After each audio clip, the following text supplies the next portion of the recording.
Good morning. So here we are again at Christians Discussing Psalms in Parked Cars. Looks like that might be what we have to call this. This is one of the best places to do this video. Anyway, we're on chapter 4 today, and here we go. For the director of music with stringed instruments, a psalm of David. Answer me when I call to you, my righteous God. Give me relief from my distress. Have mercy on me and hear my prayer. How long will you people turn my glory into shame? How long will you love delusions and seek false gods?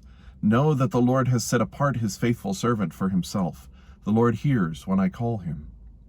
Tremble and do not sin when you are on your beds. Search your hearts and be silent. Offer the sacrifices of the righteous and trust in the Lord. Many, Lord, are asking, who will bring us prosperity? Let the light of your face shine on us. Fill my heart with joy when their grain and new wine abound. In peace I will lie down and sleep.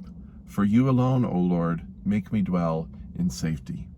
As far as context goes, this psalm has a title on it for the director of music. Sometimes that's translated for the chief musician. Some people believe that that's God himself, that it's just a reference to it being for God. It's just as possible that this is literally music direction, saying for the director of music. It goes on to say with stringed instruments, which clearly seems to be music direction. And then it says a psalm of David. So we know who wrote it. We know the context in that, as far as that goes. I don't think this is the same time as the last psalm we read. I don't think it's during Absalom. It feels to me like David is still in his palace. He's concerned about other things. This is definitely a lamentation, but it's not the same kind of lamentation as the one we saw before where he's afraid for his life. This one is more just sort of afraid that people aren't pursuing God or afraid for his own reputation. But we don't know really for sure. So there's a couple things that stand out to me in this psalm. One is the back and forth he does between kind of vertical and horizontal, that he talks to God and then he cries out to the people. And his lamentation is really to both. God, he wants just God to answer him. He wants God to know his distress. For the people, he wants them to know his distress is that they are knuckleheads and they keep pursuing other gods. And I think as a king, he kind of feels this burden and it burdens him. So it's a lamentation, but he's kind of directing it both ways, which is a reminder that some of the Psalms definitely have a horizontal aspect to them. While they are prayers, there's also some that are clearly instructional. They're intended to be mnemonics to help us remember things. So that's good to remember. The other thing that stands out to me is in verse 4, where he says, tremble and do not sin when you are on your beds. Search your hearts and be silent. What's interesting is right after that word silent, there's a notation, which is in a lot of Psalms, and it's the notation Selah. The truth is nobody knows for sure what Selah means because it's so specific to the Psalms. We don't see it anywhere else. But there's a guess. The speculation is that Selah means pause, that it means take a rest or a break. And probably what it means is to pause and think. Just kind of meditate for a moment on what we just sang or what we just said. And so here he says, search your hearts and be silent.